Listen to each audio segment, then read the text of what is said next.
Jamani, mimi nilikutana na huyu baba kipindi na actually sio kwamba nilikuwa na pesa, lakini nilikuwa na pesa, nilikuwa najiweza. Na sababu ya kukutana na huyu baba, tulikutana kwa sababu mimi nilikuwa natafuta mtu wa kufanya naye biashara. Sasa biashara ambayo mimi nilikuwa nataka kuifanya, mtu aliniunganisha na huyo bwana ambaye yeye sasa alikuwa tayari anaifanya hiyo biashara. Akaniambia mimi na huyu rafiki yangu ambaye anajua kufanya hiyo biashara, ambaye ndio yuko eneo hilo. Basi akaniunganisha, nikawa nimeenda hilo eneo kwenda kufanya biashara. Nikakutana sasa na huyo mtu, ndio tukaanza kufanya naye biashara. Akawa ananiongoza nini, ananionyesha masoko yalipo, ananionyesha sehemu anapoenda kuchukulia vitu, ananionyesha sehemu anapoenda kila kitu, yani akaonyesha kila kitu. Sasa katika wale watu ambao tulikuwa tunafanya nao biashara, kuna wakaka fani hivyo akaanza kuleta mazoea, kaka mkali. Akaanza kuniambia, wewe unakuja kucheka na kila mtu. Hapo umekuja kufanya biashara, unaanza kucheka na kila mtu, maisha yako yatakuwa magumu sijui nini. Nikajiuliza, huyu mtu mimi mwenyewe nimekutana naye huku, tunajuana kwa ajili ya biashara, masuala kuanza kuniambia kwamba mimi nacheka na kila mtu vinahusiana vipi? Nikawasema haya, kwa sababu tu ni mwanaume basi okay. Baada ya muda akaanza kunitongoza. Huyu kaka alikuwa na wake wawili that time. Na sababu ya mimi kumkubalia huyu kaka ilikuwa ni kwa sababu yani unajua wale magentlemen ni mkaka ambaye alikuwa anajua majukumu yake. Ni mkaka ambaye hutakiwi kumwambia, yani sio kwamba utamwambia eti nahitaji kitu fulani tayari atakuwa ameshakuletea. My friend, wakaka wanajua kuingiza wanapotaka jambo lao jamani. Ni mkaka ambaye kile kitaka chochote kile tayari kashakileta. Yani kuna nyumba ambayo kipindi sana, maana ni hiyo sehemu nilipoenda kwenda kufanya biashara, ilibidi niuze kila kitu huko nilipokuwa. Kwa hiyo ile eneo niloenda ilikuwa ni mimi ni mgeni pale. Sasa kuna nyumba ya wageni nilikuwa nalala pale. Nikawa nalalamika yani nyumba unajua ni bei, sasa sijui itakuwaje nini. My friend, siku hiyo narudi tu nyumbani, yani nakuta vitu havipo. Nikashangaa nini, akanipigia simu kwa hapa, nikamwambia nimerudi hapa ambako sasa ndio kwenye yako kamotel ambako nilikuwa nalala, lakini vitu vyangu havipo, nimeambiwa umekuja kucheck out. Akanambia yes, kuna mtu atakuja kuchukua. My friend, kuna mtu akaja akanichukua. Nikaenda nikakuta tayari amenipangia chumba, kanunua kila kitu mle ndani. Kila kitu unachokijua cha mtu kutumia kanunua. Nikasema Mungu anipe nini mimi, mashallah huyu kijana. My friend, nikaenda kufanya biashara. Hiyo biashara ambayo mimi nilikuwa nafanya mwanzo ilikuwa ni biashara ambayo yeye alikuwa anajihusisha na hiyo biashara, na mke wake pia naye alikuwa anafanya hiyo biashara. Mke wake mmoja alikuwa anafanya hiyo biashara. Huyu kaka alipoona ninafanya biashara sana, akaniambia yani unajua wewe una akili sana kuliko wake zangu wote. Yani mke wangu yule anayefanya biashara kama hii naona kabisa kwamba anacheza. Yani wewe subiri. My friend, akaenda kumnyang'anya mke wake ule mtaji na vile vitu ambavyo alikuwa anatumia kufanya hiyo biashara ambayo mimi nilikuwa nafanya. Akaniletea, akaniambia hii pesa na kuingizia kwenye biashara, kwa hiyo fanya hii biashara, ushikilie hii pesa, ushikilie na hii hapa. Hapo nitambulisha kwa wake zake. Kawaambia kwamba mimi ni mke wangu, nitamuoa. Kwa hiyo hivyo hawakuwa na la kufanya. My friend, akaenda akachukua vile vitu vya mke wake mwingine, akaja akaniletea, nikavichanganya kwenye biashara yangu. Nikasema Mungu jamani, mimi Mungu anipe nini huyu mwanaume kiasi hichi? My friend, siku hiyo akaja akaniambia unajua, kwanza biashara ikaanza kuwa ngumu. Biashara ikaanza kuwa ngumu. Kuna namna ambavyo yani mimi ikawa nikishika vile yani nikienda mimi dukani, nikikaa dukani jioni, vitu vinakuwa vimeuzika. Biashara mchana ipo, yani vitu vinauzika, vitu vinatoka, vijana wanafanya kazi, mizigo inatoka, inaonekana inatoka. Lakini tukifika jioni, tukienda kupiga mahesabu, hakuna kitu, yani hakuna pesa. Mpaka yani pesa inakata, mpaka kwenye mtaji pesa inakata. Nikawa najiuliza mama yangu ni nini hichi? Sasa unajua siku hiyo kama roho ikawa inanisuta hivi, yani kama roho ikawa nikawa na machale hivi. Siku hiyo nikamwambia kuna huyo kijana ambaye ndio manager, ambaye ndio huwa anasimamia vitu hapo dukani, nikamwambia hebu kaa wewe kama wiki. Akawa amekaa kama wiki. My friend, nilipata faida ambayo sijawahi kuipata tangu naanza biashara. Sio, unanielewa vizuri? Ndio nikawaza, nikajiuliza ni nini hichi ambacho kwa sababu mimi sielewi. Sasa nikawa sielewi. Nikikaa mimi pesa inakata, yani pesa zinapotea, sijui hata zinapotelea wapi, mpaka mtaji na wenyewe unakata. Lakini nikimweka mtu mwingine akikaa, biashara inasonga, biashara inakuwa kubwa. Mind you, hapo yule kaka stari kashachanganya biashara yake na ya kwangu. Akawa sasa ananingangania mimi nikae pale dukani. Akawa ananiambia, ni wewe unajua biashara umefungua wewe, nimekuletea pesa hiyo ya mke wangu mkubwa, ile biashara mke wangu mkubwa, nimekuja nimekuchanganyia na wewe. Sasa kwa nini unaachia vijana wakae hapo kwenye ofisi? Inabidi ukaa na lazimisha nikae hapo kwenye ofisi. At the same time huyu mkaka akaanza mambo ya siasa, nini kujitafuta, akaanza kufanya kampeni. Unajua vile ambavyo anaenda kwenye vijiji kwa vijiji kwenda kwa ajili ya kwenda kupiga kampeni huko ili achaguliwe, yani watu wamjue. My dear, akaja akaniambia hivi, kuna sehemu nimeona kuna biashara nyingine ya kupasua mbao. Sasa hiyo biashara, kwa sababu hii biashara yako tayari imeanza kuyumba, unaonaje tukichanganya pesa zote tukaenda tukaanzisha biashara ya kupasua mbao? Nikamwambia sawa. Tukaenda mpaka kwa sehemu alikoniambia, tukamkuta huyo kijana akasema okay, akatuongoza wenyewe hapo, tukatoa pesa tukawa tumempa, maana sasa yeye ndio anatakiwa asimamie kwa sababu yeye ndio anayejua. Tukatoa pesa hapo tukampa nini, tukaenda shambani, akatupeleka shambani, tukaenda tukachagua miti, tukaitia alama. Hivyo yani kesho yake wakati sasa ndio tunatakiwa kwenda kuanza kukata ile miti, bahati mbaya mvua ikawa imenyesha. Kijana akawa anasema, unajua mvua ikinyesha hatuwezi kupasua mbao, kwa hiyo inabidi nyie muende, alafu ikifika time nitawaambia mje mpasue hiyo miti.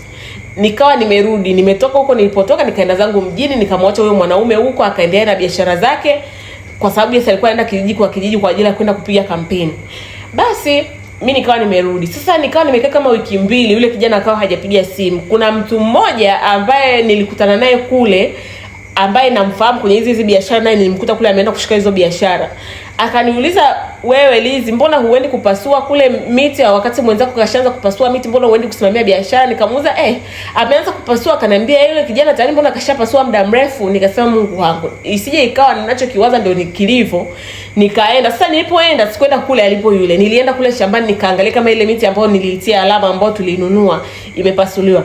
My friend, nafika shambani hakuna mti hata huo mmoja, hakuna mti hata mmoja, miti yote imekatwa.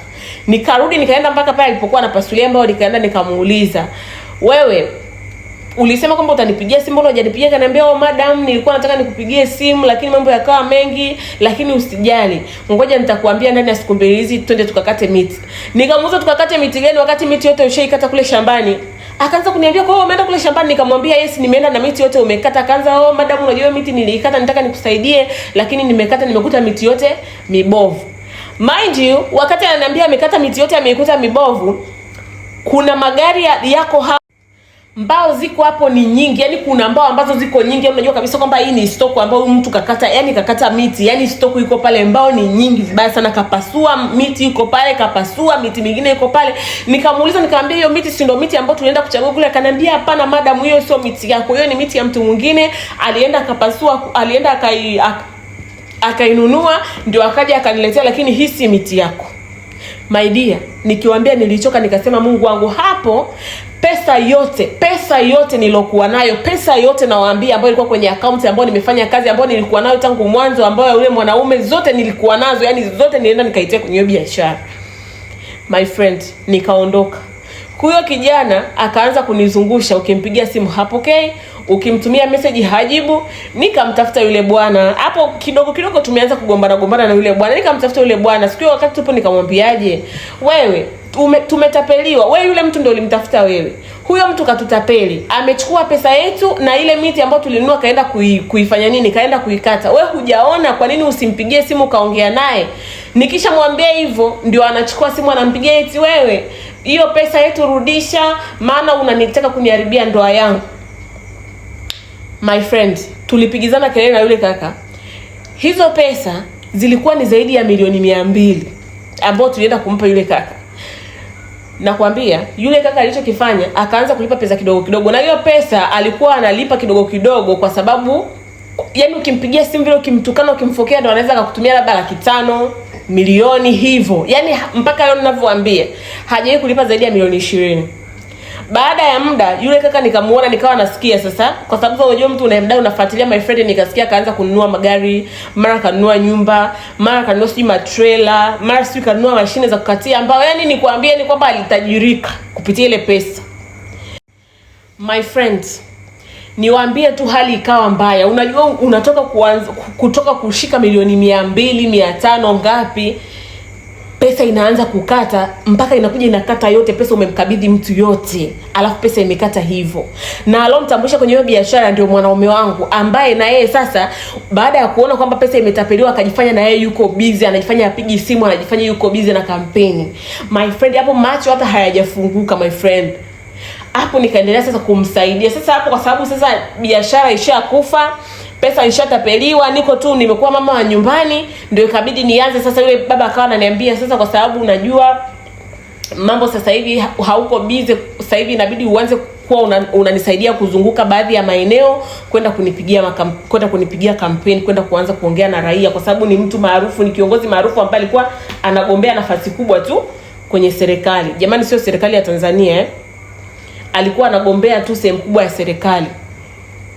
My friend, kuna siku moja wakati nimeenda huko sehemu kwenda kugombea, kwenda kumpigia kampeni, kuna mtu mmoja akawa amenifuata akaniambia, mimi dada, mimi wewe ni mwanamke wa fulani, naona umekuja kumpigia kampeni, lakini nimeona nikwambie, huyo ndugu yangu mimi ni mchawi.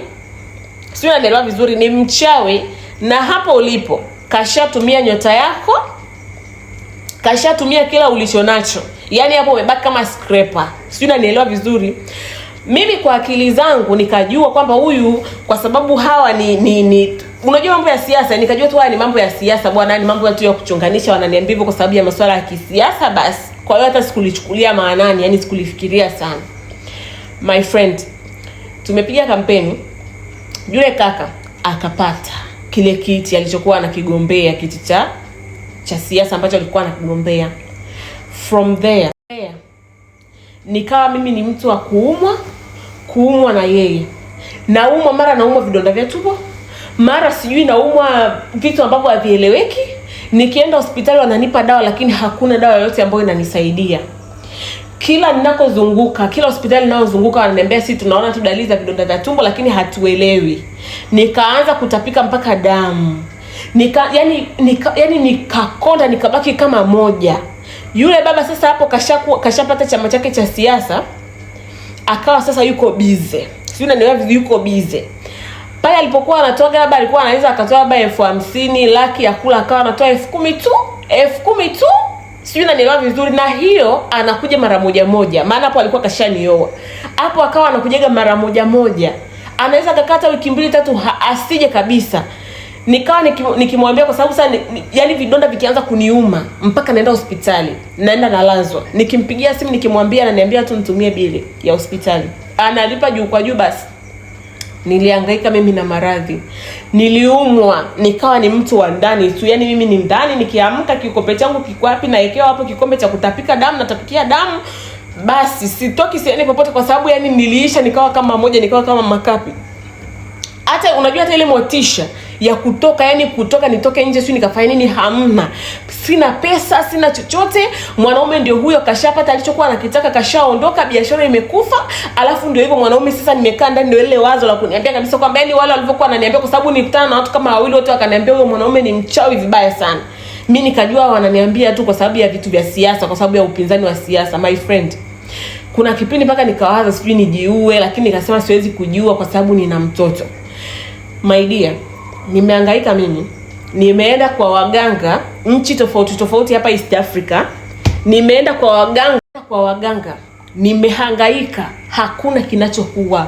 Yaani kila ninapozunguka wananiambia kwamba wewe kuna mtu ambaye ametumia nyota yako. Yaani ni ameichukua. So kwamba eti anaitumia wewe umebaki nayo, kwamba na yeye anaitumia, kaichukua. Sijui nani kaichukua. Waganga wanaenda kwa waganga ambao unapewa kabisa, waganga ni mganga ambaye ana foleni, ambaye anatibia watu wa nchi tofauti, lakini unafika kwa mganga anakuambia hii kesi yako ni ngumu, mimi siwezi kukusaidia kwa sababu huna nyota yako imechukuliwa kabisa. Yani kaichukua, na aloichukua ni mwanaume wako fulani, na wanamtaja kabisa fulani. Nimezunguka mimi kwa waganga zaidi ya 50 nchi tofauti. Yani nikaanza sasa kuuza vitu vyangu vya ndani, nikaanza kuuza dhahabu, nikaanza kuuza nguo, nikaanza kuuza kila kitu ambacho nilikuwa nacho kwa ajili ya kujihangaikia, lakini kote hakuna kilichofanikiwa. miaka zaidi ya 10 nahangaika.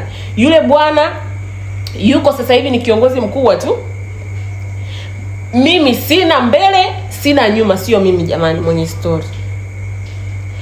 Yaani nyota ndio sina, waganga nishangaika sana kwa waganga lakini hamna. Yaani kuna kipindi ikabidi nirudi kwa Mungu. Nikarudi kwa Mungu, nikaenda msikitini, nikaenda nikasilimu, nikaanza kuomba, ndio kidogo hali yangu ikaanza kurudi, ikawa sawa. Yaani yale magonjwa yakawa yameisha. Lakini kwenye kiuchumi, sio kikipato, yaani my friend, kuna wakati nikawa nimepata kazi. Kuna rafiki yangu mmoja ambaye nimsaidia sana kipindi nina pesa, akaniambia yaani nakuonea huruma, kuna ndugu yangu ambaye ana ofisi na unaomba niende nikamuombe akuajiri. Ndio nikaenda nikaajiriwa kwenye hiyo ofisi, ni duka la vyakula, duka kubwa tu. My friend, nilipofika kabla sijaanza kazi, duka lilikuwa linauza, walikuwa wanapata wateja, wanapata kazi, lakini kile kitendo cha mimi kufika pale, biashara zikafa. Hapo kazini nilipoajiriwa, kazi zikawa haziendi, biashara zikawa haziendi. Sasa hapo kazini kuna huyo mwenye kazi, naye ni mtu ana mambo ya kwenda kwa waganga. Akawa ameenda kwa waganga.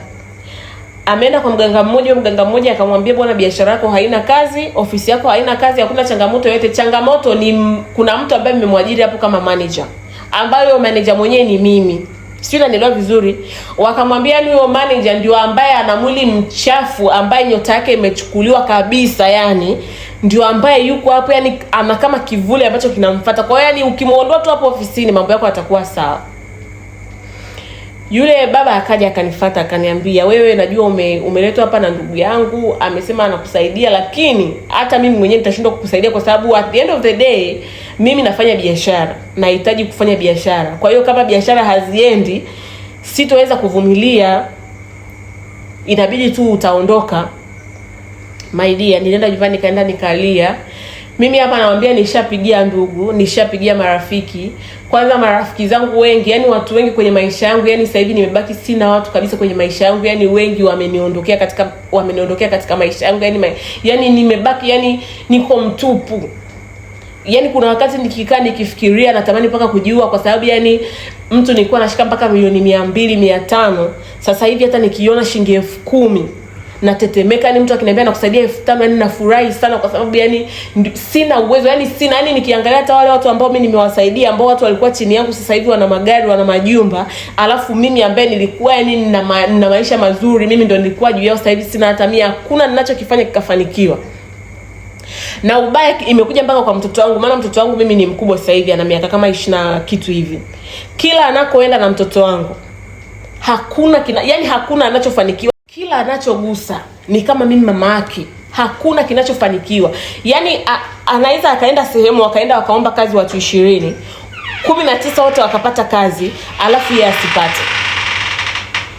Anaweza tu akaenda sehemu akafanya kosa la kawaida, ambao kama angefanya mtu mwingine yoyote ule wa kawaida, angeambiwa, bwana, tunakupa onyo, unatakiwa mambo yako uache, la sivyo unaweza ukafukuzwa, ukafanyika hivi. Lakini mtoto wangu anafukuzwa.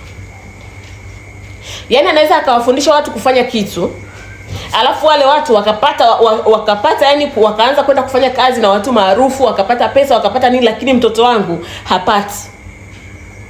Yani mtoto wangu naye amebaki scraper kama mimi. Yani ninapoishi sasa hivi, nikikaa nikifikiria maisha nilokuwa naishi miaka 14 iliyopita kabla ya kukutana na huyu bwana, yani I think kuna wakati hata hali yangu ya kiakili ilikuwa ina decline, kwa sababu si kawaida kutoka katika hayo maisha hayo mpaka ya maisha ambayo nimefikia. Nimehangaika sana jamani. Huyu dada kaletea hii story, yani nilivyokuwa nasikiliza hii story jana nilikuwa nalia, kwa sababu ni mtu ambaye the way anavyoongea tu, unajua mtu akiwa anaongea ukimsikia unajua kabisa kwamba mtu anapitia wakati mgumu. The way huyu dada alikuwa anaongea, unajua kabisa kwamba huyu ni mtu sasa amepitia, yani huyu mtu kweli amepitia katika wakati mgumu. Huyu dada alinitafuta, ndio akaniambia, hizi nikusimulie story, utanipa na namba ya mtaalamu wako, lakini ngoja nikusimulie kwanza hii story. Ndio akanisimulia hii story. Jamani, anasema, wadada mnaona watu ambao ni wanasiasa sijui ni nini, wana pesa, mnaona ngoja huyu kwa sababu ananifanyia hivi, ngoja ananifanyia vile, mnaruka nao tu. Mkikatazwa, mkiambia huyo mtu ni mchawi au huyo mtu ni nini, huyu mtu ni mchawi, huyu mtu ni nini, mnaona haiwezekani, ngoja niendelee tu kukaa naye. My friend, sikio la kuambiwa changanya na lako. Ukiambiwa kitu usikae ukasema eti labda watu wanaongea tu kwa sababu wananionea wivu. My friend, wakati mwingine ni kuchunguza. Na wakati anaanza mahusiano na huyu baba alikuwa anamwambiaga una nyota nzuri sana, yaani una nyota nzuri sana. Kumbe alikuwa anamwambia una nyota nzuri sana kwa sababu alikuwa anataka aitumie nyota yake. Kwa hiyo my friend, leo kuanzia leo mtu akakwambia una nyota nzuri, my friend, run. Sijui unanielewa, kimbia. Una nyota nzuri ya which ya where? Nyota nzuri yeye kaionaje kama sio kaenda kuitafuta mpaka akaiona anataka aitumie? My friend, kweni makini. Huyu dada sio Mtanzania jamani, na ni mtu maarufu tu ambaye mimi mwenyewe namjua. Kaniambia alikuwa hataki kuniambia, lakini mwisho wa siku ananiambia hizi mimi ni mtu maarufu tu, ni wa nchi nyingine. Hey, stop it. Mimi ni mtu maarufu. Mbwa kashaondoka, alikuwa ananisumbua. Akaniambia mimi ni mtu maarufu tu, nikikwambia utanijua na watu wengi wananijua, lakini ndio hivyo maisha yangu, yani kipindi hicho na sasa hivi ukiniangalia nimebaki empty, nimebaki kama chupa, yani nimebaki sina chochote, sina lolote. Na mwanaume alikuwa ananitumia nikiwa namuona. Na huyo mwanaume ilikuwa kila akienda kwa waganga, yani akitoka kwa mganga, stendi ya kwanza ni nyumbani kwa huyu dada. Yani akitoka si ana wake, lakini akitoka kwa waganga haendi popote, haendi kwa mkeo, haendi popote, anakuja anafikia kwa huyu dada na lazima afanye naye mapenzi. Huyu dada akasema hamna, mimi nilikuwa naona tu kawaida kwa sababu ni mtu wangu, hawezi kunifanyia kitu kibaya. Mwisho wa siku ndio hivyo kammaliza jamani. Kuweni makini.